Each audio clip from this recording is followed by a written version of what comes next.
ನೋಡಿ, ವಿಶ್ವದ ಅತಿ ದೊಡ್ಡ ಮೇಳ, ಅದು ಕೂಡ ಮಹಾಕುಂಭ ಮೇಳ ಅದ್ಧೂರಿಯಾಗಿ ತೆರೆ ಬೀಳ್ತಾ ಇದೆ. 65 ಕೋಟಿ ಜನರಿಗೆ ಸಾಕ್ಷಿಯಾದಂತಹ ಮಹಾಕುಂಭ ಮೇಳ. ಮಹಾಕುಂಭ ಮೇಳದ ಬಗ್ಗೆ ಅನೇಕ ರೀತಿಯಾದಂತಹ ಟೀಕೆ ಟಿಪ್ಪಣಿಗಳೆಲ್ಲವೂ ಕೂಡ ವ್ಯಕ್ತವಾಯಿತು.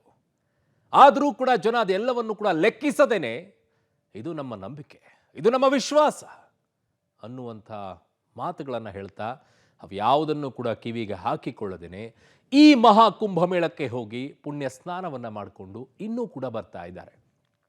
ಬಹಳಷ್ಟು ಜನ ಬಹಳ ಪ್ಲ್ಯಾನನ್ನು ಮಾಡಿಕೊಂಡಿದ್ದಾರೆ. ಈಗ ಎಕ್ಸಾಮ್ಸ್ ಇದ್ದಾವೆ, ಎಕ್ಸಾಮ್ಸ್ ಮುಗಿದ ನಂತರ ಮತ್ತೆ ಹೋಗ್ತೀವಿ ಏಪ್ರಿಲ್ ಮೇಯಲ್ಲಿ ಅಂತ ಹೇಳಿ. ಅಂದರೆ ಇದು ಇವತ್ತಿಗೆ ಅಧಿಕೃತವಾಗಿ 45 ದಿನಗಳದ್ದು ಮುಕ್ತಾಯವಾಗ್ತಾ ಇದೆ. ಆದರೆ ಇನ್ನೂ ಜನ ಹೋಗ್ತಾರೆ, ಏಪ್ರಿಲ್ ಮೇವರೆಗೂ ಕೂಡ ಹೋಗ್ತಾರೆ. ಒಂದು ರೀತಿಯಾಗಿ ಉತ್ತರ ಭಾರತದ ಪ್ರವಾಸವನ್ನು ಮಾಡಿಕೊಳ್ಬೇಕಾಗಿದೆಯಲ್ಲ, ಅದೂ ಒಂದು ಕಡೆಗಾಗುತ್ತೆ. ಜೊತೆಗೆ ರಾಮ ಮಂದಿರವನ್ನು ನೋಡಿಲ್ಲ ನಾವು, ಅದನ್ನು ಕೂಡ ನಾವು ನೋಡಬೇಕು. ಜೊತೆಗೆ ಕಾಶಿಯಲ್ಲಿ ಹೋಗಿ ವಿಶ್ವನಾಥನ ದರ್ಶನವನ್ನು ಕೂಡ ಮಾಡ್ಕೊಂಡು ಬರಬೇಕು. ಅಲ್ಲಿ ದೊಡ್ಡ ಕಾರಿಡಾರ್ ಅನ್ನು ನಿರ್ಮಾಣ ಮಾಡಿದ್ದಾರೆ. ಹೇಗಿದೆ ಈಗ ಕಾಶಿ ಅನ್ನುವಂತಹ ಯೋಚನೆ. ಹಾಗಾಗಿ ಬಹುತೇಕರು ಇನ್ನೂ ಪ್ರಯಾಣವನ್ನು ಬೆಳೆಸ್ತಾನೆ ಇದ್ದಾರೆ. ಹೋಗ್ತಾ ಇದ್ದಾರೆ, ಬರ್ತಾ ಇದ್ದಾರೆ, ಹೋಗ್ತಾ ಇದ್ದಾರೆ, ಬರ್ತಾ ಇದ್ದಾರೆ. ಸಂಖ್ಯೆ ಯಾವ ಲೆಕ್ಕಕ್ಕೂ ಕೂಡ ಸಿಗ್ತಾ ಇಲ್ಲ. ಕಾಲಿಡೋಕ್ಕೂ ಕೂಡ ಜಾಗ ಇಲ್ಲ ಅಲ್ಲಿ. ನಾನು ಕೂಡ ಸ್ವತಃ ಹೋಗಿ ಬಂದಿದ್ದೀನಿ. ಕಾಲಿಡೋಕ್ಕೂ ಜಾಗ ಇಲ್ಲದೆ ಇರುವಂಥ ಪರಿಸ್ಥಿತಿಯಲ್ಲಿ ಕಾಶಿಯಲ್ಲೂ ಕೂಡ ಇದೆ, ಅಯೋಧ್ಯೆಯಲ್ಲೂ ಕೂಡ ಇದೆ. 5 ಕಿಲೋಮೀಟರ್ವರೆಗೂ ಕೂಡ ರೌಂಡ್ ಹಾಕ್ಕೊಂಡು ಬರಬೇಕು, ಯಾಕಂದರೆ ನಿಮ್ಮನ್ನು ಡೈವರ್ಟ್ ಮಾಡಬೇಕು ಅಂತ ಹೇಳಿ. ಸೊ ವಿಶ್ವದ ಅತಿ ದೊಡ್ಡ ಧಾರ್ಮಿಕ ಹಬ್ಬಕ್ಕೆ ಈಗ ತೆರೆ ಬೀಳ್ತಾ ಇದೆ. ಇವತ್ತು ಮಹಾಶಿವರಾತ್ರಿ, ಇವತ್ತು ಅಧಿಕೃತವಾಗಿ ಮಹಾಕುಂಭ ಮೇಳಕ್ಕೆ ತೆರೆ ಬೀಳ್ತಾ ಇರೋದು. ಬಟ್ ಇದಕ್ಕೆ ಸಾಕ್ಷಿಯಾಗಿರುವಂಥ ಸಂಖ್ಯೆ, ಪುಣ್ಯ ಸ್ನಾನವನ್ನು ಮಾಡಿರುವಂತಹ ಸಂಖ್ಯೆ 65 ಕೋಟಿ. ಮಹಾಕುಂಭದಲ್ಲಿ ಈಗ 65 ಕೋಟಿ ಭಕ್ತರು ಪುಣ್ಯ ಸ್ನಾನವನ್ನು ಮಾಡಿದ್ದಾರೆ ತ್ರಿವೇಣಿ ಸಂಗಮದಲ್ಲಿ. ಬಹಳಷ್ಟು ಜನ ಹೇಳ್ತಾ ಇದ್ರು ಅಲ್ಲಿ ವ್ಯವಸ್ಥೆ ಸರಿ ಇಲ್ಲ, ಹಾಗಿಲ್ಲ, ಹೀಗಿಲ್ಲ ಅಂತ ಹೇಳಿ. ತುಂಬ ಚೆನ್ನಾಗಿ ಮಾಡಿದ್ದಾರೆ, ಅಚ್ಚುಕಟ್ಟಾಗಿ ಮಾಡಿದ್ದಾರೆ. ಕೆಲವು ಕಡೆಗಳಲ್ಲಿ ಮಧ್ಯಾಹ್ನದ ಸಂದರ್ಭದಲ್ಲಿ ಹೋದರೆ ಕಾರ್ ದೂರ ಇಡಬೇಕು, ನಡ್ಕೊಂಡು ಹೋಗಬೇಕಾಗತ್ತೆ. ಕಾರಣ ಅಷ್ಟೊಂದು ಜನ ಬಂದಾಗ ವಾಹನಗಳನ್ನು ಒಳಗಡೆ ಬಿಡೋಕ್ಕಾಗೋದಿಲ್ಲ, ಜಾಮ್ ಆಗುತ್ತೆ. ಕೊನೆಯ ದಿನ 1 ಕೋಟಿ ಭಕ್ತರ ಪುಣ್ಯ ಸ್ನಾನದ ಲೆಕ್ಕಾಚಾರಗಳು ಬರ್ತಾ ಇದೆ. ಇದು ಅದಕ್ಕಿಂತಲೂ ಹೆಚ್ಚಾಗ್ತಾ ಇದೆ ಅನ್ನುವಂಥ ಲೆಕ್ಕಾಚಾರಗಳು. ಸೊ ತ್ರಿವೇಣಿ ಸಂಗಮದಲ್ಲಿ ಭಕ್ತ ಸಾಗರವೇ ಮಿಂದೆದ್ದಿದೆ. ಒಂದು ಸಮಯವೂ ಕೂಡ ಅಲ್ಲಿ ಸ್ನಾನ ಮಾಡ್ತಾ ಇಲ್ಲ, ಪುಣ್ಯ ಸ್ನಾನವನ್ನು ಮಾಡ್ತಾ ಇಲ್ಲ ಅನ್ನುವಂಥ ಸಮಯವೇ ಇಲ್ಲ. ಹೆಲಿಕಾಪ್ಟರ್ನಿಂದ ಭಕ್ತರಿಗೆ ಪುಷ್ಪವೃಷ್ಟಿಯನ್ನು ಮಾಡಲಾಗಿದೆ. ಎಲ್ಲ ಭಕ್ತರಿಗೂ ಕೂಡ ಹೆಲಿಕಾಪ್ಟರ್ ಮೂಲಕವಾಗಿ ಉತ್ತರ ಪ್ರದೇಶ ಸರ್ಕಾರ ಎಲ್ಲೆಡೆಯೂ ಕೂಡ ಹರ ಹರ್ ಮಹಾದೇವ್ ಅನ್ನುವಂತಹ ಘೋಷವಾಕ್ಯಗಳೇ ಕೇಳಿ ಬರ್ತಾ ಇದೆ.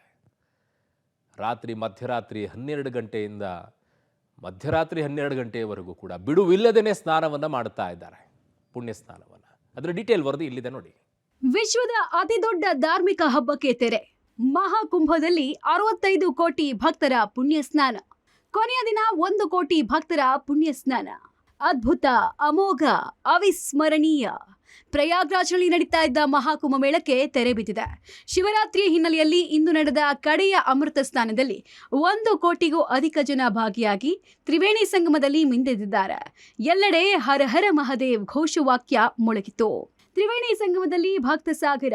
ಹೆಲಿಕಾಪ್ಟರ್ನಿಂದ ಭಕ್ತರಿಗೆ ಪುಷ್ಪವೃಷ್ಟಿ. ನಿನ್ನೆ ರಾತ್ರಿಯಿಂದಲೇ ತ್ರಿವೇಣಿ ಸಂಗಮದಲ್ಲಿ ನೆರೆದಿದ್ದ ಜನರು ಬೆಳಗ್ಗೆ ಬ್ರಾಹ್ಮಿ ಮುಹೂರ್ತದಲ್ಲಿ ಪುಣ್ಯ ಸ್ನಾನವನ್ನು ಮಾಡಿದ್ರು. ಬೆಳಗ್ಗೆ 8 ಗಂಟೆಗೆ 40 ಲಕ್ಷದಷ್ಟು ಜನ ಅಮೃತ ಸ್ನಾನ ಮಾಡಿದ್ರು. ಸಮಯ ಕಳೆದ ಹಾಗೆ ಇದು 1 ಕೋಟಿಗೆ ಏರ್ತು. ಕಡೆಯ ದಿನವಾದ ಇಂದು ಜನ ಅತ್ಯುತ್ಸಾಹದಲ್ಲಿ ಭಾಗಿಯಾದರು. ಬಂದ ಜನರಲ್ಲಿ ಉತ್ಸಾಹ ದುಪ್ಪಟ್ಟು ಮಾಡೋಕೆ ಹೆಲಿಕಾಪ್ಟರ್ನಿಂದ ಪುಷ್ಪವೃಷ್ಟಿ ಮಾಡಲಾಯಿತು.